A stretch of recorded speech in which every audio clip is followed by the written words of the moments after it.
আসসালামু আলাইকুম প্রিয় এসএসসি ব্যাচের শিক্ষার্থীরা। তোমরা যারা জ্যামিতির এমসিকিউ গুলোকে ভয় পাও, তাদের জন্য আজকের ক্লাস। মনোযোগ সহকারে ভাইয়া ক্লাসটা করো। ইনশাআল্লাহ জ্যামিতির এমসিকিউ এর সকল ভয় কেটে যাবে। তো আমরা এখানে দেখো বৃত্ত অধ্যায়ের টাইপ ভিত্তিকভাবে তোমাকে প্রত্যেকটা এমসিকিউ ধরে, ধরে শিখায় দিব। এখানে বলা আছে দেখো, পরিধির 1/4 অংশ বৃত্তের কেন্দ্রে কত ডিগ্রি কোণ উৎপন্ন করে? এখন বলা হয়েছে পরিধিটা আসলে কি? তোমরা অনেকেই হয়তো জানো না যে পরিধিটা আসলে কি? পরিধিটা হচ্ছে ভাইয়া তুমি একটা বৃত্তের এখান থেকে ধরো যাত্রা শুরু করলা। যাত্রা শুরু করে আবারও তুমি ঘুরে যদি এখানে আসো, এটাই হচ্ছে বৃত্তের পরিধি। এখানে বলছে পরিধির 1/4 অংশ। তার মানে বৃত্তটাকে তোমার ফার্স্টে ৪ ভাগে ভাগ করতে হবে। এই বৃত্তটাকে ৪ ভাগে ভাগ করার পরে তোমার হচ্ছে 1/4 অংশ মানে হচ্ছে জাস্ট এই একটা অংশ কত ডিগ্রি কোণ তৈরি করে সেটাই তোমাকে বলছে। তুমি বলো যে এই একটা অংশ কত ডিগ্রি কোণ উৎপন্ন করবে? এই একটা অংশে কিন্তু এখানে ভাইয়া 90 ডিগ্রি কোণ উৎপন্ন করে। তো এখানে অ্যান্সার হচ্ছে পরিধির 1/4 অংশ বৃত্তের কেন্দ্রে কত ডিগ্রি কোণ উৎপন্ন করে? 90 ডিগ্রি। এখন যদি বলতো পরিধির ২ অংশ কত ডিগ্রি কোণ উৎপন্ন করে? ২ টা অংশ হইলে ১৮০ হইতো। ৩ টা অংশ হইলে কত হইতো? ২৭০ হইতো। আর পুরা পরিধি বরাবর কত ডিগ্রি কোণ উৎপন্ন হয় যদি বলে? তখন বলতে হয়তো ৩৬০ ডিগ্রি। তো এভাবে তুমি এমসিকিউ গুলা বিশ্লেষণ করে পড়বা। আমার মনে হয় না এটা তোমার না বোঝার কোনো কারণ আছে। ঠিক আছে? আশা করি বুঝছো। এবার দেখো বলা হয়েছে বৃত্তের ক্ষেত্রে অর্ধবৃত্তস্থ কোণের মান এক সরলকোণ। এখানে বলছে যে অর্ধবৃত্তস্থ কোণের মান এক সরলকোণ। এটা একদমই ভুল ভাইয়া। বৃত্তের ক্ষেত্রে হচ্ছে মনে রাখবা অর্ধবৃত্তস্থ কোণ এক সমকোণ। মনে রাখতে হবে বৃত্তের ক্ষেত্রে অর্ধবৃত্তস্থ কোণটাকে কি বলা হবে? এক সমকোণ বলা হবে। যেকোনো জ্যায়ের লম্ব দ্বিখণ্ডক কেন্দ্রগামী যেকোনো জ্যায়ের লম্ব দ্বিখণ্ডক। তো জ্যা আসলে কি? এটা কি তোমরা জানো? জ্যা কি? যেকোনো জ্যা।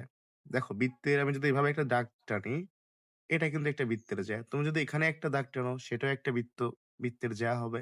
তো এখানে তুমি অসংখ্য যদি দাগ টানো এভাবে, এটা প্রত্যেকটা কি হবে? বৃত্তের জ্যা হবে। তো এখানে বলছে দেখো যেকোনো যেকোনো জ্যা এর লম্ব দ্বিখণ্ডক মানে যেকোনো জ্যায়ের লম্ব দ্বিখণ্ডক। মানে আমি যদি এই জ্যাটাকে অর্ধেক ভাগে ভাগ করি, তাহলে এই যে এই লম্বটা হবে, সেই লম্ব দ্বিখণ্ডকটা অবশ্যই কি হবে? কেন্দ্রগামী হবে। মানে এটার যে অর্ধেক অংশটা, মানে এটাকে যদি আমি অর্ধেক অংশে ভাগ করি, তাহলে এর উপরে যে লম্ব দ্বিখণ্ডকটা অঙ্কন করব সেটা অবশ্যই কি হবে? কেন্দ্রগামী হবে। তার মানে এখানে দেখো আমার ১ নাম্বারটা ভুল ছিল, ২ নাম্বারটা সঠিক যে যেকোনো জ্যায়ের লম্ব দ্বিখণ্ডক কেন্দ্রগামী। বৃত্তের সমান, সমান জ্যা এর মধ্যবিন্দুগুলো সমবৃত্ত। বৃত্তের সমান, সমান জ্যা মানে কি ভাই? তুমি যদি এখানে একটা সমান ধরো একটা জ্যা নিলা, তুমি সেম ভাবে ভাইয়া এখানে একটা জ্যা নিলা, এইখানে একটা জ্যা নিলা, একই মাপের জ্যা। তুমি সেম ভাবে এখানে একটা জ্যা নিলা। এখন যদি এর ভেতরে তুমি আরো একটা বৃত্ত আঁকো, এই বৃত্তগুলো পরস্পর কি হবে? সমবৃত্ত হবে। ঠিক আছে? তার মানে আমাদের এই কথাটাও সত্য যে বৃত্তের সমান, সমান জ্যা এর মধ্যবিন্দুগুলো সমবৃত্ত। তো আমাদের এখানে অ্যান্সার হচ্ছে ২ এবং ৩ গ নাম্বারটা হবে। তো মনে রাখবা অর্ধবৃত্তস্থ কোণ কত ডিগ্রি হয়? অর্ধবৃত্তস্থ কোণ সবসময় হচ্ছে এক সমকোণ। অর্ধবৃত্তস্থ কোণ কত ডিগ্রি হয়? এক সমকোণ বা ৯০ ডিগ্রি হবে। তো আশা করি তুমি এইটুকু ভালো করে বুঝে গেছো। এরপরে দেখো বৃত্তের ক্ষেত্রে যেকোনো জ্যা এর লম্ব দ্বিখণ্ডক যেকোনো জ্যা এর লম্ব দ্বিখণ্ডক কেন্দ্রগামী। একটু আগে তোমাদের দেখাইলাম এটা সঠিক। কেন্দ্র হতে সমদূরবর্তী সকল জ্যা পরস্পর সমান। এই কথাটা কি আসলে সত্য? কেন্দ্র হতে ধরো আমি এখান থেকে ৩ সেন্টিমিটার নিচের দিকে গেলাম, এখান থেকে ৩ সেন্টিমিটার উপরের দিকে গেলাম। তো আমি কেন্দ্র হতে সমদূরবর্তী জ্যা। মানে এখান থেকে ৩ সেন্টিমিটার নিচে আসছি, এখান থেকে উপরে গেছি। এখানে যদি আমি একটা জ্যা অঙ্কন করি, এখানে যদি একটা জ্যা অঙ্কন করি, এই ২ টা জ্যা কিন্তু পরস্পরের কি হবে? সমান হবে।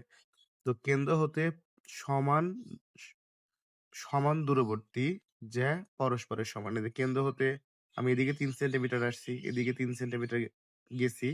তারপরে যে জ্যাটা অঙ্কন করব, সেই জ্যাটা কিন্তু কি হবে ভাইয়া বলতো? সমান হবে। তো এই কথাটা কিন্তু একদমই সত্য কথা। ২ নাম্বারটা। একই চাপের উপর দণ্ডায়মান বৃত্তস্থ কোণ কেন্দ্রস্থ কোণের অর্ধেক। এটা একটা মনে রাখার মতো কথা। এটা কিন্তু একদমই কমন বিষয়। এটা কিন্তু সত্য। যে একই চাপের উপরে দণ্ডায়মান বৃত্তস্থ কোণ কেন্দ্রস্থ কোণের অর্ধেক। তো এই ৩ নাম্বারটাও সঠিক হবে। ঠিক আছে? আশা করি বুঝে গেছো তোমরা এটা। এরপর দেখো আর ব্যাসার্ধ বিশিষ্ট বৃত্তের ক্ষেত্রে বৃহত্তম চাপ 2 পাই আর। এ কথা কি সত্যি? তো বৃহত্তম চাপ মানে কি ভাইয়া? তুমি যদি এখান থেকে টোটালি আবার ঘুরে যদি এখানে আসো, এটাই হচ্ছে বৃত্তের বৃহত্তম চাপ। বুঝছো? এখান থেকে তুমি ঘুরে আবার যদি এখানে আসো, এই সবটুকু চাপকে বলা হয় বৃহত্তম চাপ।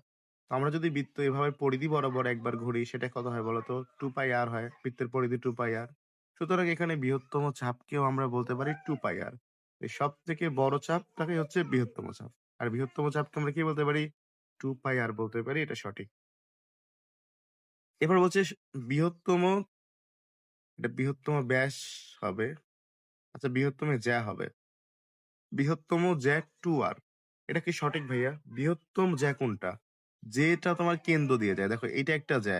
যদি কেন্দ্র দিয়ে যায় যেটা ভাইয়া কেন্দ্র দিয়ে তৈরি হয় সেটাই হচ্ছে বৃহত্তম জ্যা। ধরো আমি এখানে একটা অঙ্কন করলাম। এটা একটা জ্যা, এটা একটা জ্যা। এখানে আমি আরো যদি অসংখ্য অঙ্কন করি প্রত্যেকটা একটা করে জ্যা। কিন্তু এখানে সবথেকে বড় কোনটা? এইটা। এই জ্যাটাকে বলা হয় হচ্ছে বৃহত্তম জ্যা। আর বৃহত্তম জ্যাকেই বলা হয় হচ্ছে ব্যাস। আর এই ব্যাসের দৈর্ঘ্য দেখো ব্যাসের ক্ষেত্রে এইটুকু হচ্ছে আর মানে ব্যাসার্ধ। এইটুকুকে বলা হয় ব্যাসার্ধ। এই যে ব্যাসের যে অর্ধেক অংশ আছে তাকে বলা হয় ব্যাসার্ধ, এটাকে বলা হয় ব্যাসার্ধ। তো যদি বলা হয় যে বৃহত্তম জ্যা সমান 2 আর এটা কি ভুল হবে? বৃহত্তম জ্যা সমান 2 আর এটা কিন্তু সঠিক হবে। কারণ এটাও আর, এটাও আর। তো ২ টা আর যোগ করলে কত হয়? 2 আর। তাহলে মনে রাখবা বৃহত্তম জ্যাটা হচ্ছে 2 আর। এটা কিন্তু একদমই সঠিক কথা। ৩ নাম্বার পরিধি 2 পাই আর। বৃত্তের পরিধি 2 পাই আর সূত্রটা সবাই আমরা জানি। যে বৃত্তের পরিধি কি হয়? 2 পাই আর হয়। তার মানে আমাদের অ্যান্সার কত হবে? ১, ২, ৩। আশা করি তুমি টাইপ 1 এর এই এমসিকিউ গুলো সুন্দর করে বুঝে গেছো। প্রবলেম হইলে ভাইয়া আমারে সরাসরি নক দিও। তোমারে বোঝানোর দায়িত্ব আমার। ঠিক আছে? এই নাম্বারে।